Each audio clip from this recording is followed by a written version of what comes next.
What is up mga farmer? Ako nga pala si Kian the Farmer, ang inyong the best farmer of the whole world. Ngayon ay tayo nasa Minecraft na naman ulit para sa panibagong video. At yon, nandito tayo sa Kadacraft Season 3. So yon, gusto kong i-explore sana itong Kadacraft na ito. Then, wala lang, gusto ko lang i-explore. So yon, tara. Simulan na natin.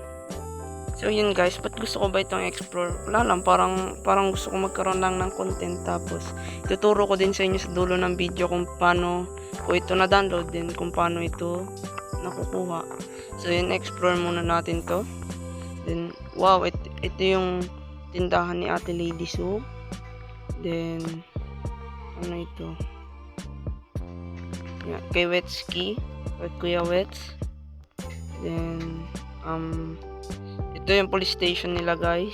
Yan yun. Then ano nga ulit ito? Yung parang sa, basta nakalimutan ko na guys, nung roleplay nila nung season 3 yan. Then ito, sorry guys kasi medyo lag ang ating video dahil yun, marami ng mobs, marami ng mga entity dito sa Kadacraft season 3 na nag-spawn, kaya yun. So yun, may hinahanap lang ako guys, wait lang. Balikan ko kayo pag nahanap ko na. Ito guys, ito yung isa sa mga roleplay nila Kuya Sly nung Mephisto Arc. Nung Mephisto Arc pala sila. So yun, pupuntahan natin. Ito si Sudsunam, ang statue ni Sudsunam yan. Nandyan guys, yan. Then ito, yung mga nakasulat dyan, yan. Then tara, babalikan natin. Then akit ulit tayo dito. So ituturo ko sa inyo pala mamaya guys kung paano ko ito na-download. Yan din tayo. Ito, ano ito? Hindi ko alam yan. Then ito, Ender Chest, yung kay Street.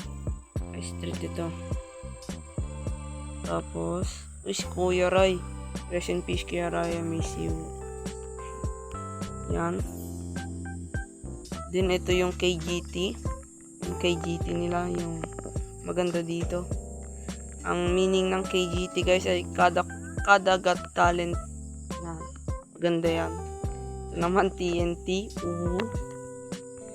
Then ito pala ay, ito yung tindahan ni ito ba yun? Ito yung tindahan ni Kuya King ng... Ay, hindi ito yung kay Kuya King. Yun. Yan. KGT, Kuya Ray.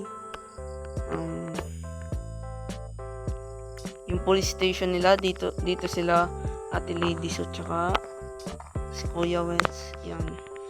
Yan sila. Ganyan. So, ewan ko. Hindi ko pa. Ito namang kainan na ito. Alam ko ito. Parang ito yung kay Ate Lady Sue yan. Yan. Explore pa tayo dito. Ito yung basketball court naman. Maganda rin ito. Kasi iba redstone dito guys, hindi na gumagana. Kasi nga sobrang tagal na. Din ito yun, yung tower. Tapos ito naman ay tindahan na shulker. Tapos ito naman yung bubuyog na gawa ni Kuya B. Yan, maganda yan.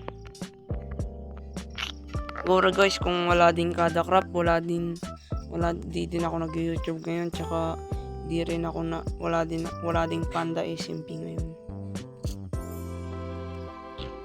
So yan, dito. Ito yung tindahan ng torch. So yun.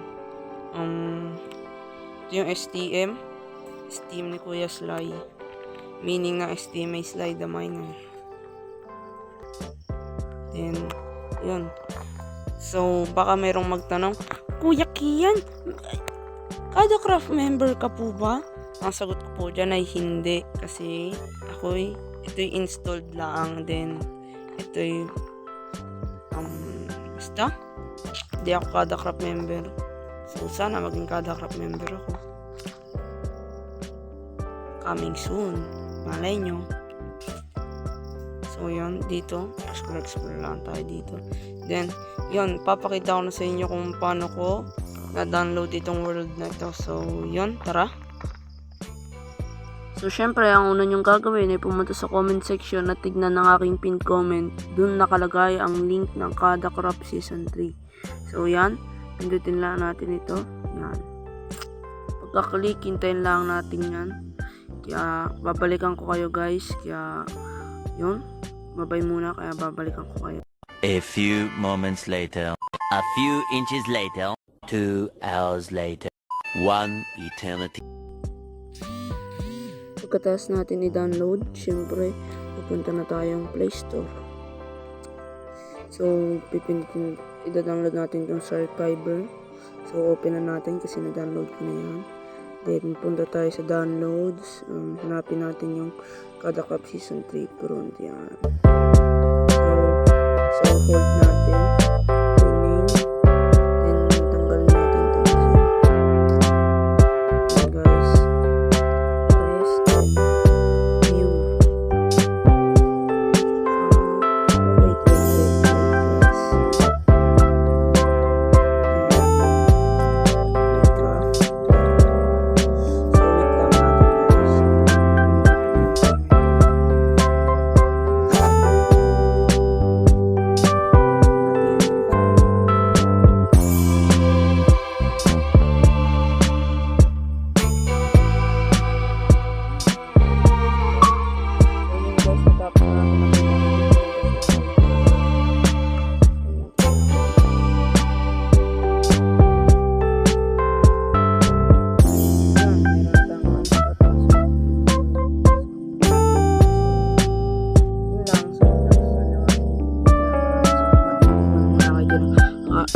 Like, comment, subscribe, and hit the